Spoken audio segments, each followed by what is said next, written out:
অস্ট্রেলিয়ার ক্রিকেট দল নির্ধারিত সময়ের পূর্বেও যদি বাংলাদেশ সফরে আসে তাতেও সব ধরনের প্রস্তুতি আছে বাংলাদেশ ক্রিকেট বোর্ড বিসিবির।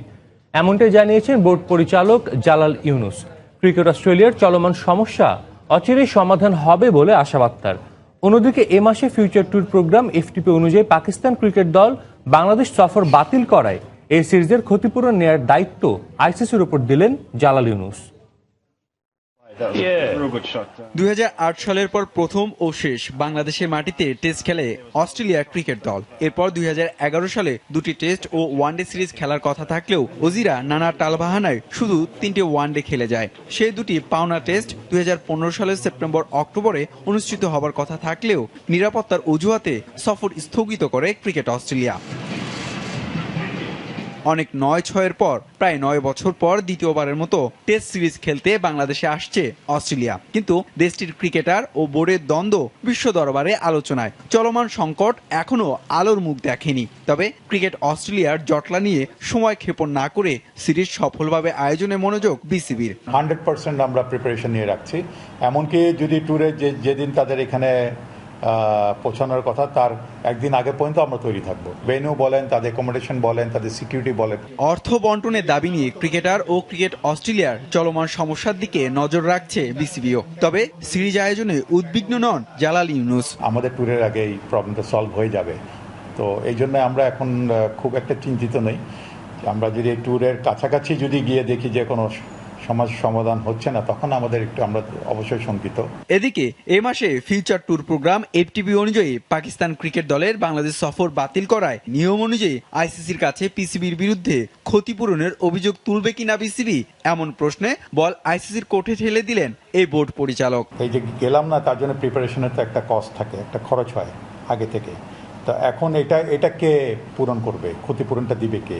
আইসিসির এফটিপি যদি কমপ্লাই করতে না পারে, তার জন্য কি আইন হবে সেটার জন্য আমরা হয়তো ভবিষ্যতে আমরা অপেক্ষা করতে পারি। এর আগে নিরাপত্তার কারণে বাংলাদেশ ক্রিকেট দল পাকিস্তান সফর বাতিল করায় কয়েক লক্ষ ডলার ক্ষতিপূরণ দিতে হয়েছিল পিসিবিকে। এবার ক্ষতিপূরণ আদায়ের সুযোগ বিসিবির সামনে। হুমায়ুন কবির রোজ, সময় সংবাদ, ঢাকা। বিসিবির এইচপি দলের খবর। অস্ট্রেলিয়ায় বিসিবি হাই পারফরমেন্স দলের ওয়ানডে ও 3 দিনের ম্যাচের পারফরমেন্সে সন্তুষ্ট কোচ সাইমন হেলমুট। তবে প্রতিপক্ষ নর্দার্ন টেরিটরির বেশ কজন ক্রিকেটার ইনজুরিতে থাকায় সেরা একাদশের সঙ্গে খেলতে পারেনি এইচপি দল। এ নিয়ে কিছুটা আক্ষেপ আছে হেলমুটের।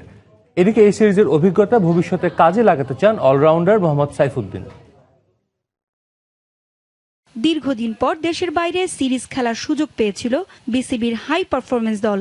অস্ট্রেলিয়ায় স্বপ্নের মতো একটা সফর কেটেছে এইচপি দলের। প্রতিটা ম্যাচেই দুরন্ত দুর্বার ছিল লিটন কুমার, বিজয়, তানভীররা।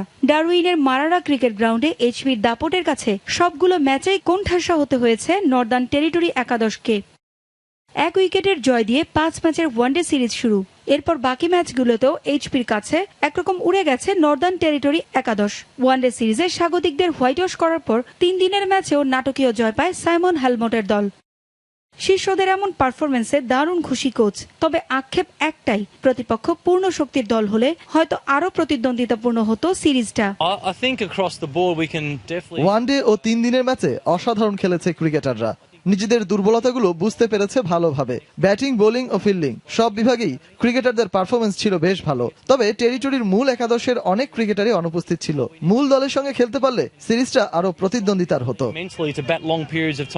দীর্ঘদিন পর দেশের মাটিতে এইচপির এই সফরে ব্যাটে বলে দুর্দান্ত ছিলেন অলরাউন্ডার সাইফুদ্দিন। 1 সেঞ্চুরির পর বল হাতেও আলো ছড়িয়েছেন তিনি। যেহেতু আমার সচরাচর আমি খুব একটা ব্যাটিং সুযোগ পাই না, সো আমাকে কোচ একটা চান্স দিল, তো এটা আমি চেষ্টা করছিলাম যে 100% ট্রাই করার, ভালো কিছু করার। আমি বরাবরই 3 ডিপার্টমেন্টে সবসময় প্রায়োরিটি বেশি দিই, ব্যাটিং, বোলিং, ফিল্ডিং। তো সেম এবার ক্যাম্পটাতে সেম ওইটাই থাকবে। পাশাপাশি ফিটনেসটা অবশ্যই জরুরি, ফিটনেস ভালো রাখার চেষ্টা এটাই থাকবে ফার্স্ট প্রায়োরিটি। ভবিষ্যতেও নিজের এমন পারফরমেন্স ধরে রাখতে চান এই অলরাউন্ডার। পারভিন আক্তার, সময় সংবাদ, ঢাকা।